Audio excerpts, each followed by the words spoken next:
Hi class.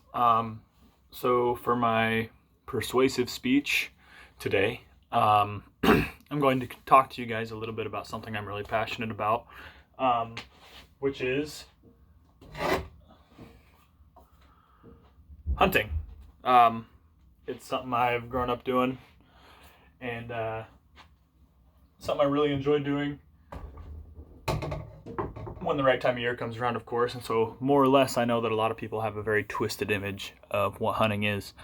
They think I'm just going out and killing animals and being detrimental to ultimately the ecosystem. And what people don't realize is hunting has actually had one of the leading impacts on conservation. So there's a foundation called RMEF, or Rocky Mountain Elk Foundation, and they are responsible for some of the most incredible rehabilitation systems of different species of animals that I've really ever seen. For example, wolves. So I'll be honest, as a hunter, I'm not a huge fan of wolves.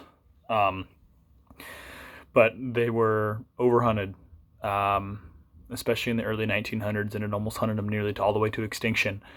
And what Rocky Mountain Elk Foundation has done is, number one, states began protecting them, so you couldn't hunt them. Washington State is one of those states. It's illegal to hunt wolves in Washington.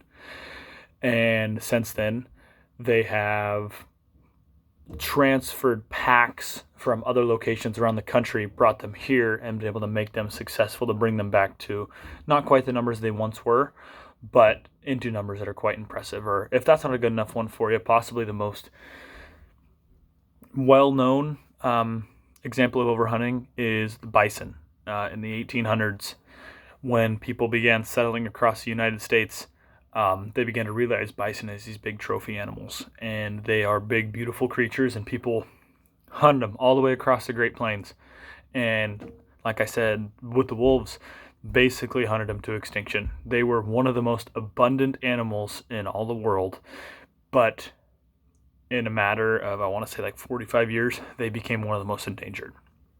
And granted, we didn't have the same rehabilitation systems we did back in the day, but Rocky Mountain Elk Foundation, which was started in I believe, the 60s, that's been one of their leading things that they've done since the beginning is, and what you guys, I don't know if you guys realize this, but Rocky Mountain Elk Foundation is funded by hunters. So that's kind of what I'm saying is hunters are the ones that are ultimately working for Rocky Mountain Elk Foundation, for funding it, that are doing these things to bring these ravaged systems and these ravaged species of animals really back to what they once were. And these are just two big examples. There's tons of them all the way across the board, from different kinds of deer, from bears to basically anything, anywhere you can think of. And just by Googling Rocky Mountain Elk Foundation, you can see their history of things that they've done, and it's pretty incredible. But what I'm just trying to tell you is for the people that maybe don't believe hunters are the good guys, for example, do a little research, and you'll find out that we do more for animals in the ecosystem than I think anybody really realizes.